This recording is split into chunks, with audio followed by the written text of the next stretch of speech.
Mission évangélique Vie et Paix du Cameroun. Cathédrale de la délivrance et du progrès. Situés ensemble, entrée garage japonais. Venez passer des merveilleux moments dans la présence du Seigneur à la Cadépro. Lundi, combat spirituel, 18h-20h. Mardi, enseignement prophétique et délivrance, 17h30, 20h. Dimanche, grand culte d'adoration, 9h30, 13h. Venez tous à la cathédrale de la délivrance et du progrès. Situés ensemble, entrée garage japonais. Contact 22 13 75 09 94 23 69 61 74 14 10 19. Jésus-Christ est le meilleur choix. Jésus-Christ est le meilleur choix. Et tout genou fléchira lorsqu'on parlera de l'agneau. Un serpent, un totem, un sorcier peut résider à l'intérieur de ton corps où la gloire de Dieu habite. Chose impossible. C'est possible lorsque tu n'es pas pour entrer dans cette dimension. Et comme beaucoup vont entrer dans cette dimension, je suis convaincu qu'il y aura un déclenchement suprême. Il y aura un débordement suprême. Si ton amène est élevé, la gloire sera forte. Gloire à Dieu. Et regardons bien, il dit dans le psaume 29, dans le psaume 19, les cieux expriment ta gloire. Amen. Les cieux expriment ta gloire. Les cieux ici, ce n'est pas le ciel là.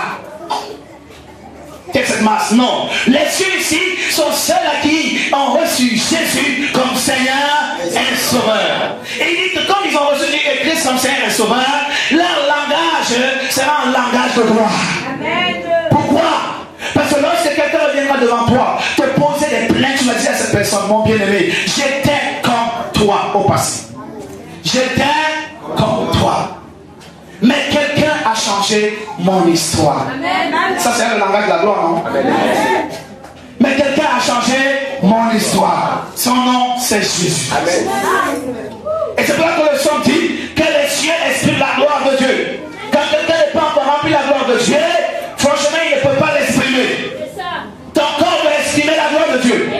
Ton vêtement doit exprimer la gloire de Dieu. Ta façon de penser doit exprimer la gloire de Dieu. Ta façon de parler doit exprimer la gloire de Dieu. Le lieu où tu vis, où tu habites, doit exprimer la gloire de Dieu.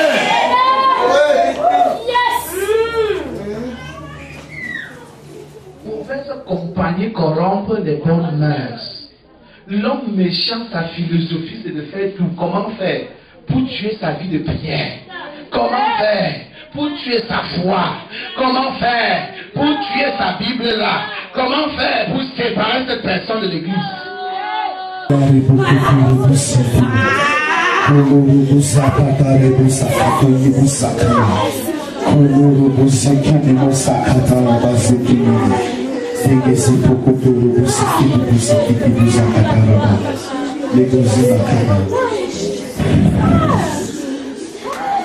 Rétablir ta foi.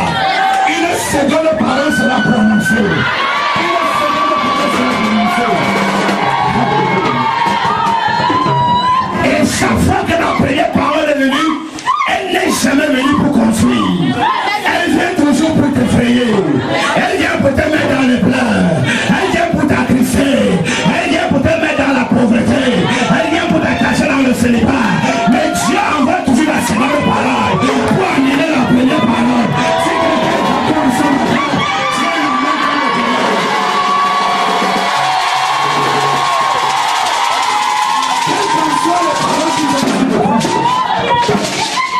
quelque chose se passera.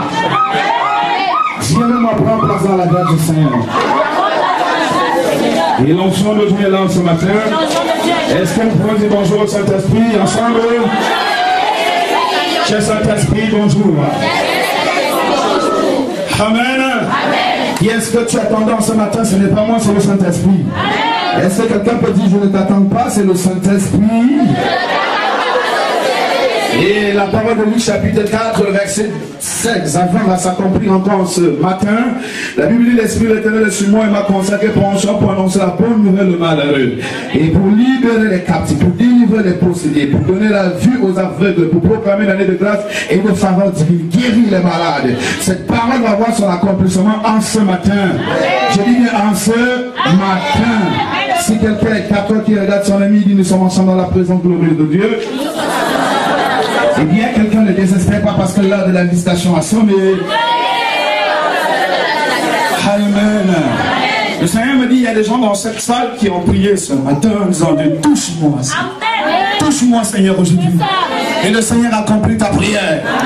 Et je suis le résultat de ta prière en ce matin. Dieu m'a mandaté pour apporter l'exaucement à tes prières. Tu verras que ce que tu as demandé dans ta chambre, tu l'auras ici. Ce que tu as demandé dans ta maison, tu l'auras ici.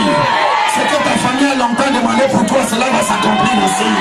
Ce que les gens ont longtemps demandé à Dieu pour toi, tu l'auras en ce matin. Si ta maman avait gêné et prié pour que tu te maries, tu auras cela ici. Si ton papa avait gêné pour que tu vois, tu auras cela ici. J'ai dit: si ta maman a prié pour que tu aies les diplômes, tu auras cela ici. Et c'est en ce matin que tu verras une prière ressourcée. Si tu tiens la main sur courant, l'oxygène de la main que ça passe à toi. En ce matin, on va secouer les coins. On va secouer les coins. Pas le secouer comme vous faites de l'autre côté là-bas. On va claquer les mains. Vous connaissez ça, non? L'autre te montre de l'autre côté là. Mais maintenant, c'est la version spirituelle. Gloire à Dieu. Je prêche en ce matin sur le thème: la seconde parole d'onction. La seconde parole. La seconde parole. Et il y a des gens qui n'ont pas compris en fait la volonté parfaite de Dieu dans ce monde. Et je veux dire à quelqu'un ce matin: tu n'es pas un fruit du hasard sur cette planète. Tu n'es même pas venu pour accompagner les autres. Je veux même dire à quelqu'un ce matin: certainement il y a quelqu'un même qui est venu pour t'accompagner. Oh my God. Je ne sais pas de quelle catégorie tu vas entrer. Soit la catégorie qui se fait accompagner, soit la catégorie qui accompagne. Quelle est la catégorie que tu choisis? Hein? Il y a quelqu'un qui dit que la catégorie qui accompagne.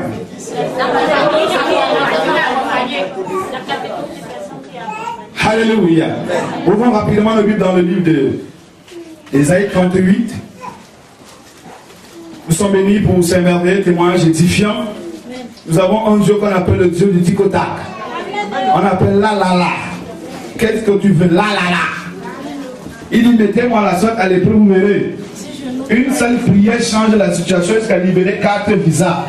Jusqu'à restaurer toute une maison. Ce n'est même pas une prière de 52 minutes. Amen. La maman de Lucie m'appelait lundi dernier, me dit: papa, il y a quelque chose. Tu sais, mes ennemis disent que je vais mourir. Ceux-là qui me versent les remèdes chaque jour à l'entrée de la maison. J'ai fait une prière de quelques 2 minutes au téléphone. Le lendemain, la personne qui faisait ça est tombée. On l'amène à l'hôpital. Il meurt. On m'appelle quand on est en train de l'enterrer. Amen. Lucie, c'est faux ou bien c'est vrai? Voilà.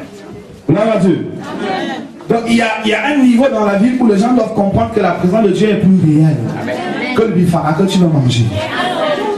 Le Saint-Esprit est plus réel. Il faut être conscient et le considérer pleinement et savoir collaborer avec lui parce qu'il est le Tout-Puissant. Nous avons chanté: si Jésus est le Tout-Puissant, il est le Tout-Puissant. Les démons tombent devant lui. Il est le Tout-Puissant. Le Cameroun lâche devant lui. Il est le Tout-Puissant. Les rides tombent devant lui. Il est le Tout-Puissant. Le célibat meurt devant lui. Il est le Tout-Puissant. La pauvreté meurt devant lui. Il est le Tout-Puissant. Jésus est le Tout-Puissant. Mon roi est tout puissant. Il est le tout puissant. La misère tombe devant lui. Il est le tout puissant. Ouvre ta bouche et chante avec nous. Le tombe devant lui. Il est le tout puissant. La malédiction tombe devant lui. Il est le tout puissant. La maladie tombe devant lui. Il est le tout puissant. Il est le tout puissant. Il est le tout puissant. Dans ta vie est tout puissant. Il est le tout puissant. Dans ton foyer est tout puissant. Il est le tout puissant. Oui, la misère tombe devant lui. Oui, la misère tombe devant lui. Est-ce que tu peux dire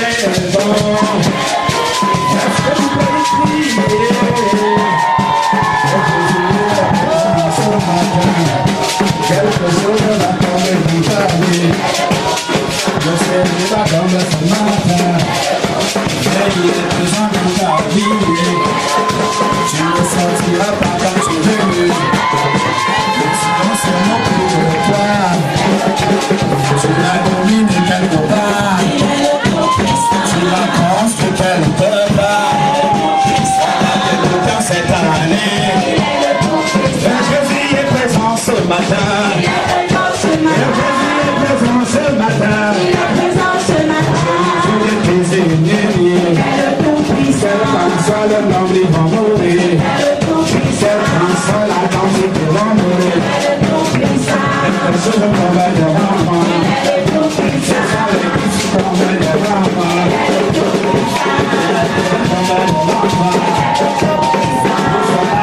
Parce que je suis là.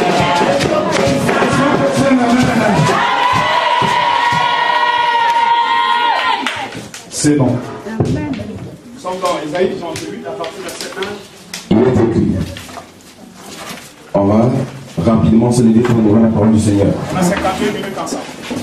Isaïe 38, verset 1. Il est écrit. En ce temps-là, Ézéchias fut malade à la mort.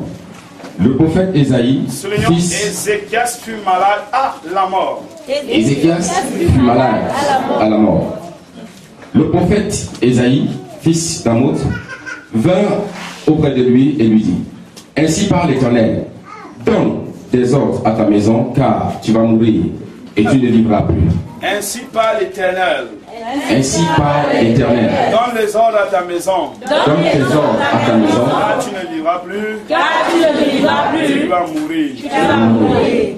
Ézéchias tourna son visage contre le mur et fit cette prière à l'Éternel. Ô Éternel, souviens-toi que j'ai marché devant ta face avec fidélité et intégrité de cœur. Et que j'ai fait ce qui est bien à tes yeux. Répétons, et que j'ai fait ce qui est bien à tes yeux. Et que j'ai fait ce qui est bien à tes yeux. Ézéchias répandit d'abondantes larmes. Puis la parole de l'Éternel fut adressée à Ésaïe en ces mots. Va et dis à Ézéchias: Ainsi parle l'Éternel, le Dieu de David, ton père. J'ai entendu ta prière, j'ai vu tes larmes. Voici, j'ajouterai à tes jours 15 années. Yes. Je te délivrerai, toi et cette ville, de la main du roi d'Assyrie. Je protégerai cette ville. Et voici de la part de l'Éternel le signe auquel tu connaîtras que l'Éternel accomplira la parole qu'il a prononcée. Alléluia.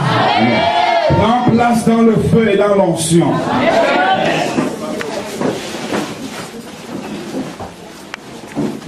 Je prêche en ce matin sur ce thème, la seconde parole.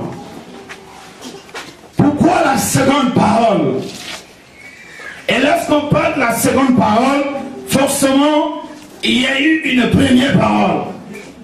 C'est parce que la première parole n'a pas eu sa capacité que la seconde parole est venue. J'ai envie de te faire comprendre par rapport à l'histoire que nous avons lue. La Bible nous parle d'Ézéchias, c'était un roi en Israël qui aimait Dieu, qui a servi Dieu et qui a fait des œuvres qui ont touché le cœur de Dieu. Et alors un jour il tombe malade. Dis à ton voisin, un jour il tombe malade.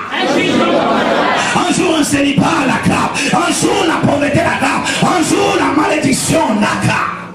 Et pendant qu'il souffrait dans cette maladie, couché sur son lit, il était incapable de s'élever. Il ne pouvait plus manger. Il ne pouvait plus s'exprimer. Il était déjà presque mort.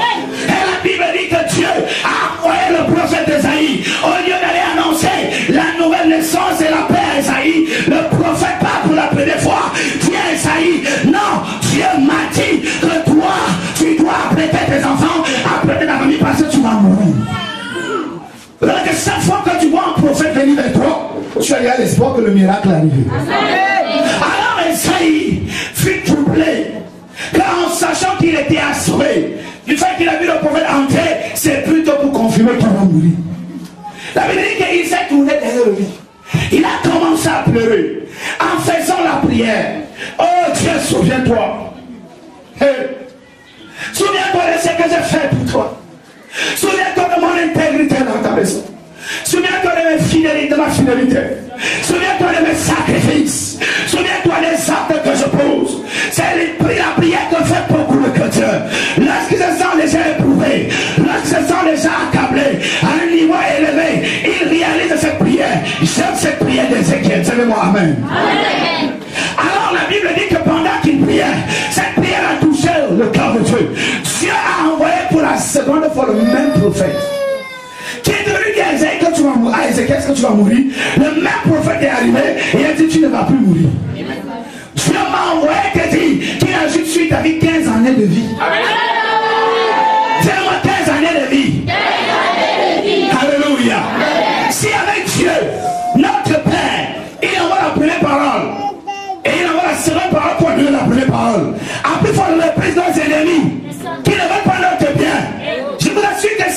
c'était malade, c'était à cause d'un démon, c'était à cause d'un totem, c'était à cause de Satan qui est venu parler dans sa vie. Quand tu vas mourir cette fois-ci, tu ne seras plus assis sur le trône. Parce qu'à cette époque, d'une manière historique, Ézéchiel avait à toi des ennemis. Et je sais d'une manière prophétique qu'en ce moment tu vas comprendre. Il y a donc des gens dans ta vie qui ont passé le temps à annoncer les premières paroles. Il y a des gens dans ta famille qui ont passé le temps à annoncer les premières paroles. Quelqu'un veut te dire dans une vision, le voyage que tu cherches là, tu ne vas pas voyager. Quelqu'un veut te dire un jour, quand tu ne vas jamais te marier, c'est toi ma femme dans le monde des ténèbres. Quelqu'un veut t'annoncer que la nomination que tu veux là, tu ne l'auras jamais. Et il y a ceux-là qui viennent en journée. Tu dis que là tu vas remplir le mariage, ce n'est pas ton histoire. Il y a ceux-là qui viennent la nuit. Il y a même d'autres qui viennent te dire que il faut se marier à nos villages. Tu penses qu'il est venu blaguer. C'est un envoyé de Satan pour t'annoncer une mauvaise nouvelle. C'est quand tu ne vas pas vivre à Yaoundé, tu dois aller rester au village. Et chaque première parole satanique a touché l'impact dans la vie. La chaîne qui libère.